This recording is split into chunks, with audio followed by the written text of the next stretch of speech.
Alright, so today I'm going to talk a little bit about cultural identity in American literature, and more specifically, how authors of multiple different cultural backgrounds kind of expressed their own cultural identity during the time period that they were writing it. So, to understand cultural identity, we first need to know what is culture. Culture is defined as the customs, arts, social institutions, and achievements of a particular nation, people, or other social group. This is a lot different from race. With race, we really just think about physical traits of people in a certain geographical location, whereas culture is really more about the social aspects and the values that these people hold. And so for America, which is also important for American literature, is that it is a melting pot. So this means that we're made up of people of all different kinds of racial backgrounds, ethnic backgrounds, cultural backgrounds, so we get a really broad perspective of cultural identity throughout literature in the United States. So early on, an author named John Winthrop gave a little speech on a boat that he was on coming to the Americas from England. John Winthrop was a Puritan leader in the colony, so many people looked up to him and trusted in him and listened to what he had to say. And the excerpt from this story states that every man might have need of other, and from hence they might all be knit more neatly together in the bonds of brotherly affection. From hence it appears plainly that no man is made more honorable than another, or more wealthy, etc., out of any particular and singular respect to himself, but for the glory of his Creator and the common good of the creature man. So this excerpt really kind of reflects how the Puritans identified with themselves and with the people around them, and how they were going to live, and how they were going to live for God and live for one another and treat people with similar respect. A little bit later on, there's an author that comes around named William Apes. Now, William Apes was a Methodist minister of mixed race. He was Indian American, but he mainly criticized white man's treatment of Native Americans, especially women. In his excerpt from An Indian's Looking Glass for the White Man, he states, "Another reason is because they are made to believe they are minors and have not the abilities given them from God to take care of themselves. Without it is to see a few little articles, such as baskets and brooms. Their land is in common stock, and they have nothing to make them enterprising." So here he was really reflecting how the Native American people were feeling when the white settlers were kind of overpopulating and kind of forcing their will upon the Native American people. You know, they were coming in, they were pillaging these towns, they were taking the women and reproducing with them, creating kids of mixed races, which is what William Apes is. So he's able to kind of write about and talk about the struggles of the indigenous people. He even goes further and says, "Let me ask, is it not on the account of a bad principle that we who are red children have to suffer so much as we have?"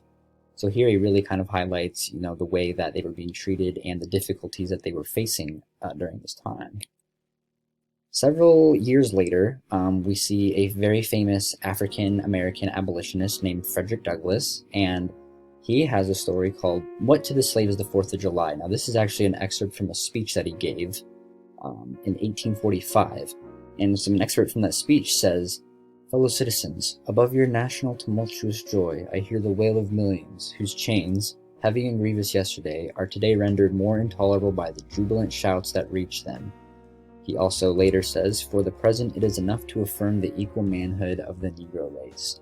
I think both of these excerpts are a really good reflection of how the African American people were feeling during this time. In 1845, a few years prior to the Civil War, there was a lot of tension going on between white people and black people as black people were being held enslaved. So Frederick Douglass really had a big voice for the African American abolitionist movement and was a very big factor in the freeing of the slaves.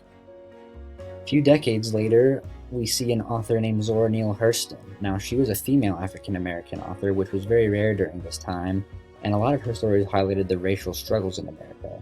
In this excerpt from How It Feels to Be Colored Me, she says, "There is no great sorrow dammed up in my soul, nor lurking behind my eyes. I do not mind at all. I do not belong to the sobbing school of Negrohood, and who hold that nature somehow has given them a low-down, dirty deal, and whose feelings are all but about it. Even in the helter-skelter skirmish that is my life, I have seen that the world is so strong, is to the strong, regardless of a little pigmentation more or less." So here she really talks about how she is proud of her identity and how she's proud to be an African-American woman, even though she was living in a time period where a lot of them were made to feel like they were lesser, especially lesser than the white people. So here she's kind of boasting a little bit about, how good she feels about being African American, which really was strong and encouraging for them at the time.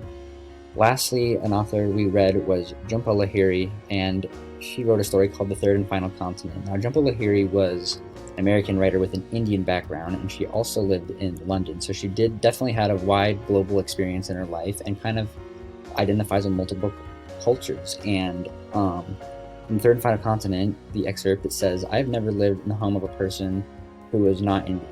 The house surrounded by chain-link fence was off-white, dark brown trim, with a tangle of forested bushes plastered against the front and sides." She also claims, "I was both baffled and somewhat insulted by the request. It reminded me of the way that I was taught multiplication tables as a child, repeating after the master, sitting cross-legged and on the floor of my one-room Tollygunge school." Here she really talks about how people of multiple cultures, especially in America, have to adjust to the requests of certain people, and how their experience based on the cultural experience that they've already lived is a little bit different, and how moving to America, where there are people with multiple different cultures, kind of face a struggle of adjusting and fitting in with the social norms. So that's what I talk about today. Thank you for listening, and I really enjoyed having this class this semester.